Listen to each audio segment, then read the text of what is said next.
Indian fire brand TV. Chiranjeevi Prajarajyam wipe out అయిపోయి తర్వాత కాంగ్రెస్లో చేరి ఆయన కాంగ్రెస్లో టూరిజం మినిస్టర్ అయ్యి అందులో కలిపేసాడు అనేది పవన్ కళ్యాణ్కి చాలా బ్యాడ్ నేమ్ తెచ్చింది ఒకప్పుడు. అతను 10 సంవత్సరాలు గెలవకపోవడం కారణం కాపుల్లో ట్రస్ట్ పోయింది యాక్చువల్గా ఫస్ట్లో ఒకప్పుడు. సో అతను చిరంజీవి అతని పార్టీ క్యాంపెయిన్కి రావడం కూడా అతనికి ఒక డిసడ్వాంటేజ్ లెవెల్లో అయిపోయింది. ఒక 10 years బ్యాక్ నుంచి మనం చూస్తూనే ఉన్నాం. ఇంకొకసారి ఎందుకు రిమైండ్ చేస్తానంటే యాక్చువల్గా without Chiranjeevi there is no Pawan Kalyan, there is nobody they. 5-6 హీరోలు కానీ ఎవరో లేరు. అది మనం చెప్పుకుంటూనే ఉన్నాం. దాంతో అతను కానీ ఆ రోజుల్లో ప్రజారాజ్యం నిలబెట్టి స్వీప్ అయిపోతుంది, is going to become CM అంటే రాజశేఖర రెడ్డి గారి పాలిటిక్స్ చేసే మొత్తానికి వీక్ చేసేసి దాన్ని అతను కాంగ్రెస్లో లాగేసుకుంటం వల్ల ఇతను కూడా పార్టీని మెయింటైన్ చేయలేకపోవడం వల్ల ఆఫీస్ మెయింటైన్ చేయాలంటే అంత చాలా హై లెవెల్లో మెయింటైన్ చేయాలి. అప్పటికి ఈయన ఆఫీసు తోట చంద్రశేఖర్ గారి ఆఫీసులో ఉండేది హైదరాబాద్లో. ఇంకా ఆయన కూడా వెళ్ళిపోమని చెప్పడం ఇవన్నీ జరిగినాయి చాలాను. దాని తర్వాత వాళ్ళ ఆఫీస్లో కూడా సొంతంగా పెట్టిన ప్రజారాజ్యం కూడా తీసేయడం, అందులో పెద్ద పెద్ద వెళ్ళిపోవడం, అందులో కొంతమంది కోవట్లు రావడం, పరకాల ప్రభాకర్ లాంటి వాళ్ళు ఎవరినైతే నమ్మకూడదో వాళ్ళని నమ్మి దెబ్బ అయిపోయి ప్రజారాజ్యం మొత్తాన్ని ఒక ఫినిష్ అయిపోయిన పార్టీ లాగా తయారు చేసేది యాక్చువల్లీ. సో ఇప్పుడు దాన్ని రీకన్స్ట్రక్ట్ చేసుకుంటూ ఒక ట్రస్ట్ ప్రజల్లోని ఒక నమ్మకాన్ని చూరకొని దానికి ఎంత పట్టింది పవన్ కళ్యాణ్కి 10 years పట్టింది. ఈ లోగా ఎలక్షన్లు అన్నీ ఓడిపోయి ఒక సీటు కూడా గెలవకుండా గెలగలిగాడు రాపాకని వాడు గెలిచి వాడు మళ్ళీ జగన్ పార్టీలో జంప్ చేసి ఎన్ని జరిగినాయి. What ever it is finally కర్మ ఈజ్ దేర్. ఎప్పుడేది జరగాలనేది అప్పుడు జరుగుద్ది యాక్చువల్గా. తర్వాత అదే హీట్లో పాలిటిక్స్ వదిలేయకుండా పవన్ కళ్యాణ్ మళ్ళా పట్టుబదలు విక్రమార్కుల్లాగా ఒక సినిమా చేసుకోవడం, మళ్ళీ అక్కడికి వెళ్ళడం, ఒక సినిమా చేసుకోవడం, డబ్బులు సంపాదించుకోవడం, ఒక ఖర్చు పెట్టడం, ఆ లెవెల్లో పాపం ఒక చాలా లెవెల్లో కష్టపడి అతను అంతగా కోరుకోలేదు. ఒక నాగబాబు వచ్చి చేరి ఏదో విధంగా హెల్ప్ చేస్తుంటే ఒక టైంలో ఎవరో ఒకరు తోడు కావాలన్నట్టుగా అనిపిస్తుంది. ఆ విధంగా పవన్ కళ్యాణ్ చేర్చుకున్నాడు తప్పితే ఐ డోంట్ థింక్ అది కావాలి మీరు అందరూ వచ్చి నాకు హెల్ప్ చేయండి అని ఎప్పుడు అని ఉండడు బహుశా. బట్ ఈ has a very great respect for Chiranjeevi ఉండాలి, బికాజ్ అతను లేకపోతే వీళ్ళందరూ ఎవరు ఉన్నారు. సో ఇది జరుగుతూ వచ్చింది, మనం అందరూ చూసాం. అతనికి బ్యాడ్ నేమ్ రావడం కూడా ఎవరికి పవన్ కళ్యాణ్కి చిరంజీవి లాగే ఇతను కూడా పార్టీని ఎవరే కలిపేస్తాడని కాపులందరూ కూడా ప్రచారం మొదలుపెట్టారు. ఏముంది అతనిలాగే ఇతను కూడా కలిపేస్తాడని ఒక బ్యాడ్ ఎలిమెంట్ పట్టుకొచ్చారు. అది పోవడానికి చాలా కాలం బట్టి మళ్ళీ చంద్రబాబు నాయుడు గారి తెలుగుదేశాన్ని కలిపి బీజేపీ తోటి వాళ్ళ యొక్క ఆశీస్సులు తీసుకుని మోడీ గారు మన అమిత్ షా తీసుకుని ఇతను ఒక లెవెల్ పట్టుకొచ్చి జైల్లో పెట్టిన చంద్రబాబు నాయుడు జైలు పెట్టి కారణం ఎవరు? బీజేపీ, కేసీఆర్, జగన్. అది అతను ప్లస్ అయిపోయింది. కావాలని అదృష్టం ఏ టైంలో తలుపుతాడు అనే దానికి నిదర్శనమే చంద్రబాబు నాయుడు గారిని జైల్లో పెట్టి ఆ టైంలో ముందడుగు వేసి పూనుకుని ఆయన్ని బయటికి వచ్చిన తర్వాత యుద్ధ ప్రాతిపదిక మీద వైఎస్ఆర్సీపీని బ్యాట్ చేసి థంపింగ్ మెజారిటీతో గెలవడానికి కారణం పవన్ కళ్యాణ్. దాని తర్వాత నాగబాబు అప్పుడప్పుడు వస్తున్నాడు. యాక్చువల్గా నాగబాబుకి అంత జాతకం లేదేమో అనిపిస్తుంది. యాక్చువల్గా అతను మాట్లాడడం కొంత తెలియనితనం మాట్లాడడం అవి ఇతనికి బ్యాట్ ఇస్తుంది. అదర్వైజ్ అతనికి ఒక మినిస్టర్ ఇవ్వడంలో తప్పలేదు. ముందు అడగలేదు. ముందు అడుగుంటే అతనికి ఒక మినిస్టర్ ఇచ్చేసాడు. అన్నీ లేట్. ఈ లేట్ని చాలా అడ్వాంటేజ్గా ఎవరు తీసుకుంటారు? తెలుగుదేశం వాళ్ళు తీసుకుంటారు. గెలిచిన తర్వాత కూడా అది నిలబడదని చెప్పాను. కూటమి నిలబడడానికి ప్రయత్నిస్తున్నాడు అంతే. ఎవరు? పవన్ కళ్యాణ్, చంద్రబాబు నాయుడు. అది ఒక పెద్ద డ్రామా. డ్రామా తప్పితే ఇవి జరగవైంది. ఫైనల్గా బీజేపీ యొక్క అభిలాష ఏంటి? డెఫినెట్గా చిరంజీవిని కూడా పట్టుకొచ్చి సినిమా గ్లామర్ని బిగ్ బ్రదర్ కాబట్టి పవన్ కళ్యాణ్ ఆల్రెడీ వాళ్ళకు 9 సీట్లు తెప్పించాడు. అతనికి 23 సీట్లు వచ్చినాయి కాబట్టి ఇవన్నీ కలిసి వెలిసి వాళ్ళ ఒక పథకం వేసి ఫిల్మ్ ఇండస్ట్రీని కూడా చేతిలో పెట్టుకునేట్టుగా నిన్న మొన్న ఒక ట్వీట్ కూడా ప్రైమ్ మినిస్టర్ గారు చాలామంది ఫిల్మ్ ఇండస్ట్రీతో పాటు మెయిన్గా చిరంజీవికి ట్వీట్ చేసి సినిమా ఫీల్డ్ ఇంకా బాగా పట్టుకొద్దాం అనే లెవెల్లో ఆయన మాట్లాడి కారణం ఏంటంటే డెఫినెట్గా ఈ సౌత్లో కర్ణాటక గెలుచుకోవాలి, ఏదో విధంగా విడగొట్టి వాళ్ళని మళ్ళీ కాంగ్రెస్ నుంచి పడగొట్టి బీజేపీ రావాలి. అండ్ ఆల్సో ఇప్పుడు మంచి హుషారుగా ఎందుకున్నారు, ఢిల్లీ ఎలక్షన్లో తంబింగ్ మెజారిటీ తోటి కేజ్రీవాల్ని ఇంటికి పంపించారు. And at the same time Andhra Pradesh రావాలి, తెలంగాణ రావాలి. తెలంగాణ ఆల్రెడీ పథకం వేసి కవిత కేసుల వల్ల మొత్తానికి వాళ్ళని ఒక దారితో పట్టుకొచ్చారు, కేటీఆర్ని కేసీఆర్ని. ఇంకా వాళ్ళు ఢిల్లీలో ఓపెన్ చేసిన ఆ నేషనల్ లెవెల్ పార్టీ అనేది నీటి పొడవులాగే మర్చిపోవలసింది. సో బీజేపీ ఏదో విధంగా సౌత్లో బాగా వేసి ఈ 3 రాష్ట్రాలని ఒక లెవెల్ పట్టుకొస్తూ తమిళనాడు దెబ్బ కొట్టాలంటే ఈ సినిమా ఫీల్డ్ అంతా కలిసి పవన్ కళ్యాణ్, చిరంజీవి, ఇంకెవరెవరో అందరూ వెళ్ళి ట్రై చేస్తే విజయ్ మే జాయిన్, మే నాట్ జాయిన్. సిద్ధాంతాల ప్రకారంగా నేను బీజేపీ మాకు ఎనిమి, అక్కడ లోకల్ పాలిటిక్స్ వల్ల మాకు డిఎంకే ఎనిమి అని చెప్పేసి ఒక లెవెల్, ఒక 10 మన పవన్ కళ్యాణ్ ఎలా సమానం ఆ లెవెల్లో మంచి డిమాండ్లో ఉన్నప్పుడు ఉండగా పార్టీ స్టార్ట్ చేశాడు actor Vijay, star Vijay.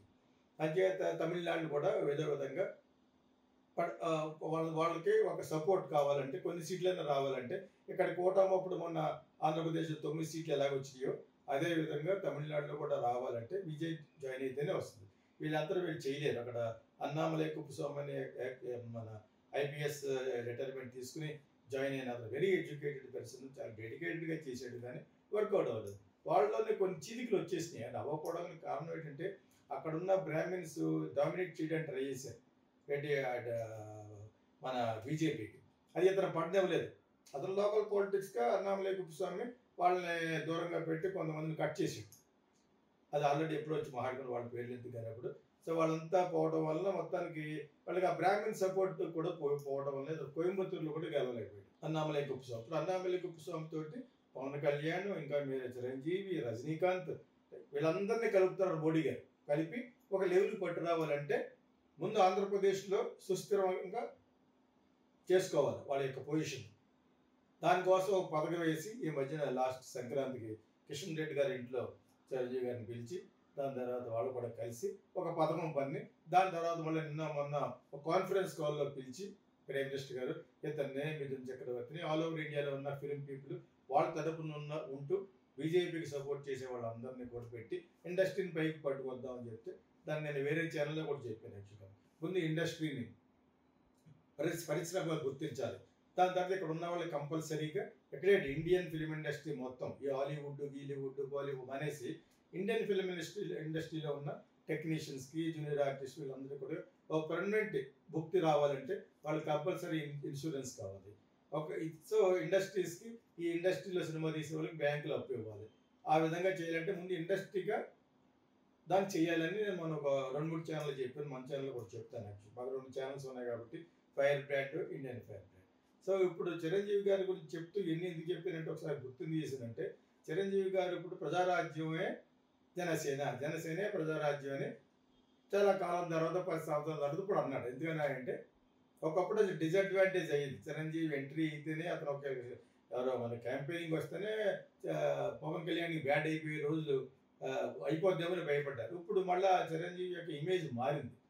Prime minister గారు స్లోగా అతను పిలిచి భుజమే చేసి ఈ తట్టి లేపి అని చేసేటప్పటికి ఆయన యొక్క ఇమేజ్ మారిపోయి ఇప్పుడు అక్కడ క్యాబినెట్లో కూడా తీసుకోవచ్చు. తీసుకోకుండా కూడా ప్రజారాజ్యం ఇది ఒకసారి కలుపుకొని నువ్వు సినిమాలు చేసుకుంటూ ఉండండి.